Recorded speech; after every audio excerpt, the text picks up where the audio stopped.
हरियाणा में शाह को ऑब्जर्वर बनाने की 3 वजह। नायब सीएम चेहरा पर विज की भी दावेदारी। अहिरवाल बेल्ट ने की सीएम पद की डिमांड। हरियाणा में भाजपा ने 90 में से 48 सीटें जीतकर बहुमत हासिल किया। चुनाव नायब सिंह सैनी के चेहरे पर लड़ा गया और अब उनका सीएम बनना लगभग तय है। इसके बावजूद गृह मंत्री अमित शाह को ऑब्जर्वर के तौर पर हरियाणा भेजकर भाजपा ने चर्चाओं को हवा जरूर दे दी है। उनके साथ ही मध्य प्रदेश के मुख्यमंत्री मोहन यादव को भी भेजा गया है। ये कदम इसलिए क्योंकि शाह ने ही चुनाव से पहले पंचकूला में मंच से कहा था कि ये इलेक्शन नायब सैनी की अगुवाई में लड़ा जाएगा।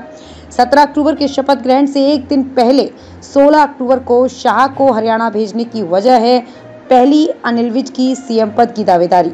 विधायक दल की मीटिंग में नायब सैनी के दोबारा सीएम बनने में कोई पैंच है तो वो अंबाला कैंट से 7वीं बार एमएलए बने अनिल विज हैं। विज चुनाव प्रचार के दौरान दावा ठोक चुके हैं कि वो सीनियर हैं। इस आधार पर वे इस बार मुख्यमंत्री पद का दावा करेंगे। विधायक दल की मीटिंग में विज अगर सैनी के नाम के खिलाफ हुए तो फिर शाह को उन्हें संभालना होगा। इससे पहले भी जब मार्च में मनोहर लाल खट्टर की जगह नायब सैनी को विधायक दल का नेता चुना गया तो विज मीटिंग छोड़कर चले गए थे। बीजेपी के सूत्रों की माने तो फिलहाल सैनी को सीएम ना बनाने की कोई वजह नजर नहीं आती, लेकिन भाजपा 2014 में मनोहर लाल खट्टर को लाकर चौंका चुकी है। दूसरा, अहिरवाल बेल्ट के विधायकों का रुख। सीएम चेहरे को लेकर दूसरा मुद्दा अहिरवाल बेल्ट का है। यहां से इस बार बीजेपी ने 11 में से 10 सीटें जीती हैं। अहिरवाल बेल्ट से लगातार मांग उठ रही है कि वहां से सीएम चेहरा होना चाहिए। इसकी वजह ये भी है कि 2014 में बीजेपी यहां से सारी 11 सीटें जीती तो 47 सीटों के साथ बहुमत आया था।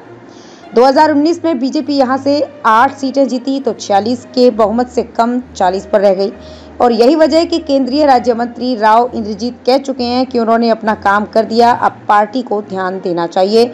शाह की मौजूदगी के जरिए ये देखा जा सकता है कि सैनी सीएम बने तो फिर वहां के विधायकों का क्या रुख रहता है। बीजेपी बहुमत पार जरूर आई है, लेकिन इस बार मंत्रिमंडल में कौन कौन होगा इसको लेकर की स्थिति स्पष्ट नहीं है। खासकर चुनाव में आरएसएस के इन्वॉल्वमेंट और उनसे जुड़े कुछ चेहरों के विधायक चुने जाने के बाद उनका भी नंबर आ सकता है। कुछ ऐसे विधायक भी हैं जिनकी पूर्व सीएम मनोहर लाल खट्टर से नाराजगी रही।